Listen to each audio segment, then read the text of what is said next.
प्रेमी भक्तजनों, श्री रामचरितमानस के छंद भाग 7 के अंतर्गत बालकांड के एक और मनोहारी हरिगीतिका छंद की सरल व्याख्या और उससे जुड़ी कथाओं का वर्णन कर रहा हूँ। भगवान शंकर द्वारा काम को भस्म करने के बाद जब रति उनसे बार बार विनती करने लगी तो भोलेनाथ ने कहा कि हे रति, अब से तुम्हारे स्वामी का नाम अनंग होगा। वह बिना शरीर ही सब में व्याप्त रहेगा। अब तुम अपने पति से मिलने की बात सुनो। जब पृथ्वी में श्री कृष्ण का अवतार होगा तब तुम्हारा पति उनके पुत्र रूप में उत्पन्न होगा। शिव जी के यह वचन सुनकर रति वहां से चली गई। नारद जी ने जब ब्रह्मादि देवताओं को यह घटनाक्रम सुनाया तो वे बैकुंठ को चले। फिर सभी भगवान शिव जी के पास चले गए। शिव जी ने जब देवताओं से आने का कारण पूछा तब ब्रह्मा जी ने कहा, हे नाथ, सब देवताओं की यही इच्छा है कि वे आपका विवाह देखना चाहते हैं। पार्वती जी ने घोर तप किया है, उन्हें अब अंगीकार कीजिए। ब्रह्मा जी की प्रार्थना सुनकर और रघुनाथ जी के वचनों को याद करके शिव जी ने प्रसन्नता पूर्वक कहा, ऐसा ही हो। तब देवताओं ने नगाड़े बजाए और फूलों की वर्षा की। उचित अवसर जानकर सप्तऋषि आए और ब्रह्मा जी ने उन्हें हिमाचल के घर भेज दिया। हिमाचल ने शुभ घड़ी के अनुसार लग्न निश्चय कराकर लिखवा लिया और सप्तर्षि लग्न लेकर ब्रह्मा जी के पास चले। ब्रह्मा जी ने लग्न पढ़कर सबको सुनाया। आकाश से पुष्प वर्षा होने लगी। 10 दिशाओं में मंगल कलश सजने लगे। सभी देवता भांति भांति के वाहन और विमान सजाने लगे और अप्सराएं गाने लगी। उधर शिव जी के गण उनका श्रृंगार करने लगे। जटाओं का मुकुट बनाकर उस पर सांपों की माला सजाई। शिव जी ने सांपों के कुंडल और कंकड़ पहने, शरीर पर विभूति रमाई और वस्त्र की जगह बाघंबर लपेट दिया।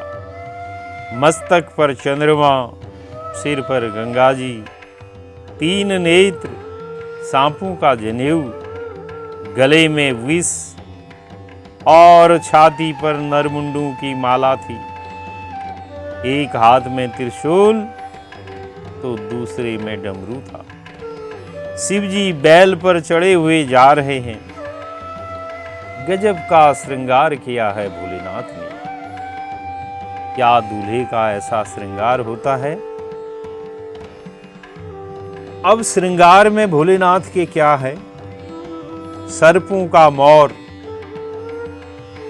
सिर में जटाओं का मुकुट बनाकर उस पर सर्पों का मौर सजाया गया है। मौर क्या होता है? एक प्रकार का शिरोभूषण है। जटा मुकुट तो मंगल रूप है, किंतु उस पर अहिमौर अमंगल है। अहिमौर बताता है कि कोई कितना ही बड़ा तपस्वी क्यों न हो, जब तक वासना रूपी सर्प का फन उसके ऊपर रहता है तब तक उसे भव भय से छुटकारा न मिलेगा। वह सर्प डसेगा ही डसेगा। इसके अलावा भोलेनाथ ने क्या धारण किया है? सर्प धारण किए हैं। काल भगवान के अधीन है। इस भाव को दर्शाने के लिए शिव जी महाविषधर सर्प को धारण किए हैं और सर्पों को अपना अलंकार बनाए हैं। अब कौन कौन से सर्प हैं?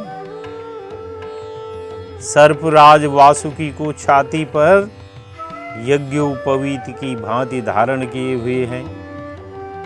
कंबल और अश्वतर नाग कानों के कुंडल हैं।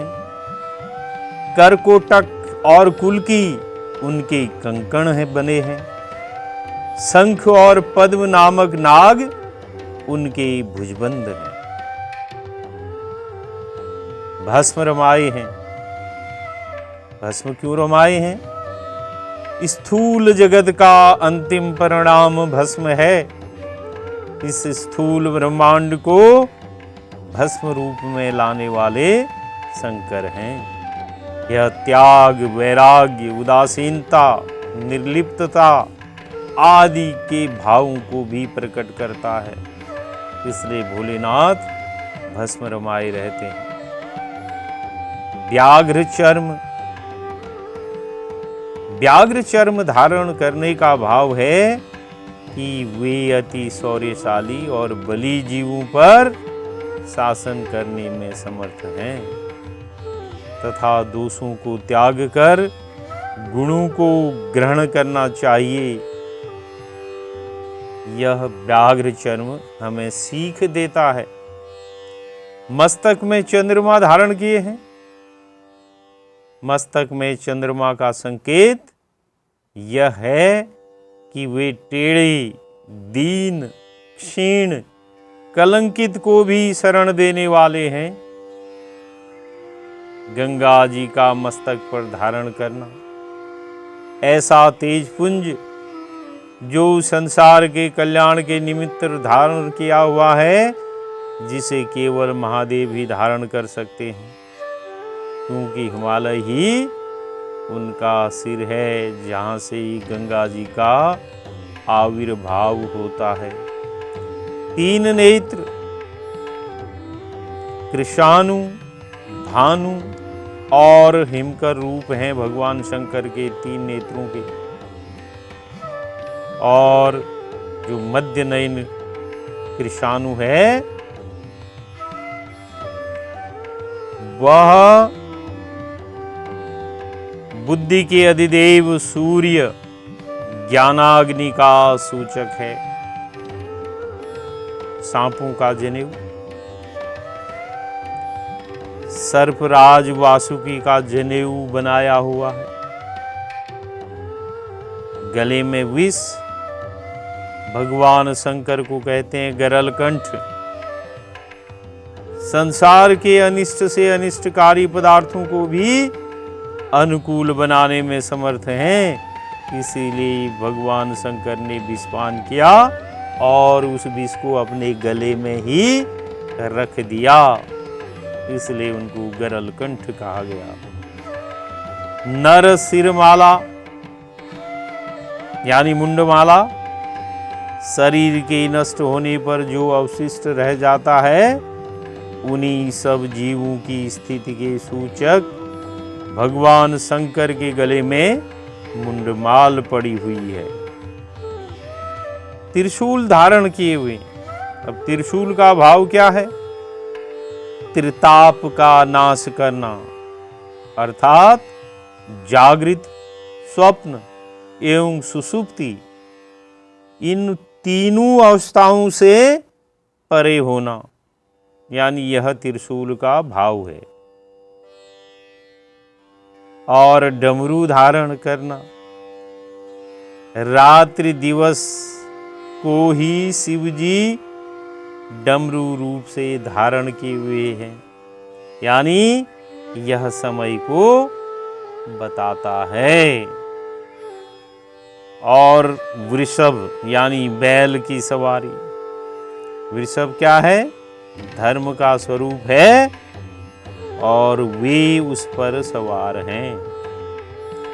कहने का मतलब है इन 14 अमंगल वेश होने के बावजूद भी भगवान शंकर 14 भुवनों में पूजनीय एवं वंदनीय हैं और ऐसा गजब का श्रृंगार करके भोलेनाथ चले जा रहे हैं।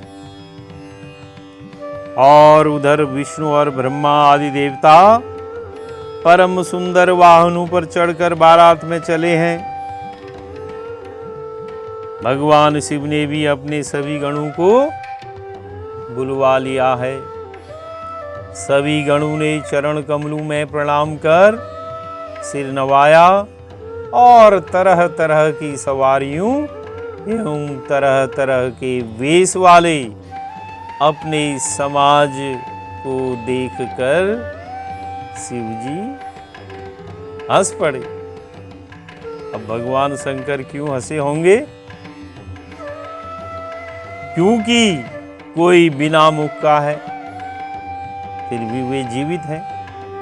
किसी के बहुत से मुख हैं, कोई बिना हाथ पांव का है तो किसी के कई कई हाथ पैर हैं।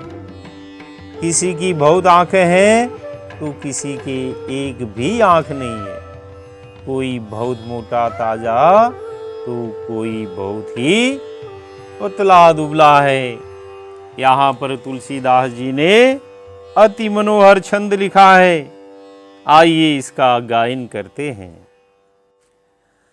तन खीन को अति पीन पावन, को अपावन गति धरे, भूषण कराल कपाल कर सब सद्य सोनित तन भरे।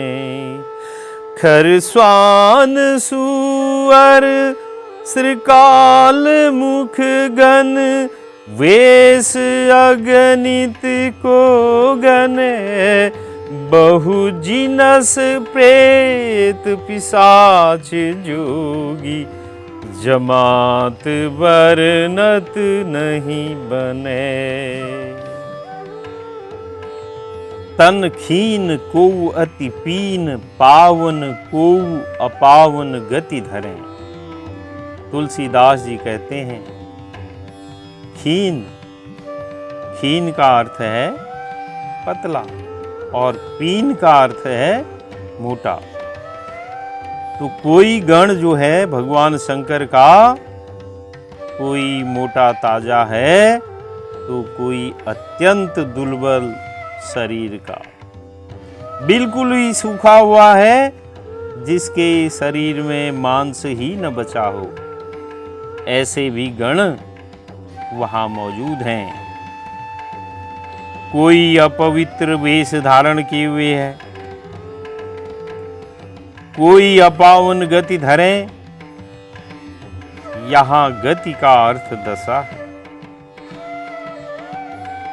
पावन गति धरे अर्थात कोई गण उसमें त्रिपुंड रमाई, रुद्राक्ष पहने, रुद्राक्ष का कंठा गले में पहने, तिलक लगाए, वस्त्र भूषण, झांझ, मृदंग, शंख, सहनाई आदि धारण किए हुए हैं, जिससे वे बड़े पवित्र जान पड़ते हैं। इसके विपरीत कोई अपावन गति धरें। किसी के हाथ में ताजे कटे हुए सिर हैं तो किसी के हाथों में खोपड़ियां हैं। कोई शरीर में ताजा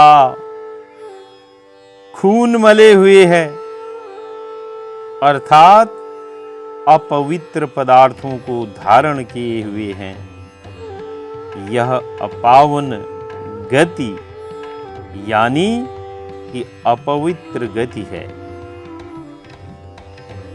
भूषण कराल कपाल कर, सब सद्य सोनित तन भरें। भूषण कराल कपाल कर। कपाल कर कहने का अर्थ है कि हाथ में खोपड़ी थामे हुए हैं और जिनसे वे जल भी पीते हैं। सब सद्य सोनित तन भरें। सद्य सोनित, सद्य बोलते हैं आज ही का, बिल्कुल ताजा। सोनित बोलते हैं खून या रक्त। भरें का मतलब लगाए हुए हैं। सद्य सोनित तन भरें से जान पड़ता है कि खोपड़ियों से खून टपक रहा है और वही खून सारे शरीर में पोते हुए हैं। आगे तुलसीदास जी कहते हैं, खरस्वान सुअर श्रीकाल मुख गन वेश अग्नित को गने। खर बोलते हैं गधे को, स्वान कहते हैं कुत्ते को, श्रीकाल सियार को, और जिनस यानी अनेक प्रकार के किस्म, भिन्न भिन्न प्रकार के। तुलसीदास जी कहते हैं, किसी का मुख गधे जैसा है तो किसी का मुंह कुत्ते के जैसा, किसी का सुअर के जैसा मुंह है तो किसी का सियार के जैसे मुंह है। यानी कि शिव गणों के अनगिनत वेश हैं, उनको कौन गिने। यानी गिनना किसी के बस की बात नहीं है।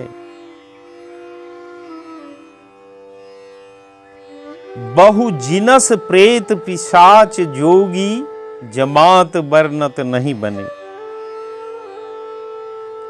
बहुत प्रकार के प्रेत पिशाच और जोगियों की जमातें हैं जिनका वर्णन नहीं किया जा सकता है। अब भगवान भोलेनाथ हैं तो उनकी बारात में उनके गण ही होंगे, और गणों में कौन है? प्रेत। प्रेत क्या है? वे आत्माएं जिन्हें मुक्ति न मिली हो उनको प्रेत कहते हैं। और भूत, भूतों का मुंह कहते हैं कि नीचे की ओर लटका हुआ या ऊपर की ओर उठा हुआ माना जाता है, और ये अनेक प्रकार के उपद्रव करने में सक्षम है। साथ में पिशाच भी तो हैं। पिशाच भूतों से हीन कोटि के माने जाते हैं जो रक्त आदि पीते हैं, और बेताल भी है। भूत पिशाचों की अपेक्षा अधिक जबरदस्त होते हैं जिनके मुख से अग्नि ज्वाला बरसती रहती है। तो ऐसे विभिन्न वेशधारी गण भगवान शंकर की बारात में चल रहे हैं। तो बोलिए सियावर रामचंद्र की जय।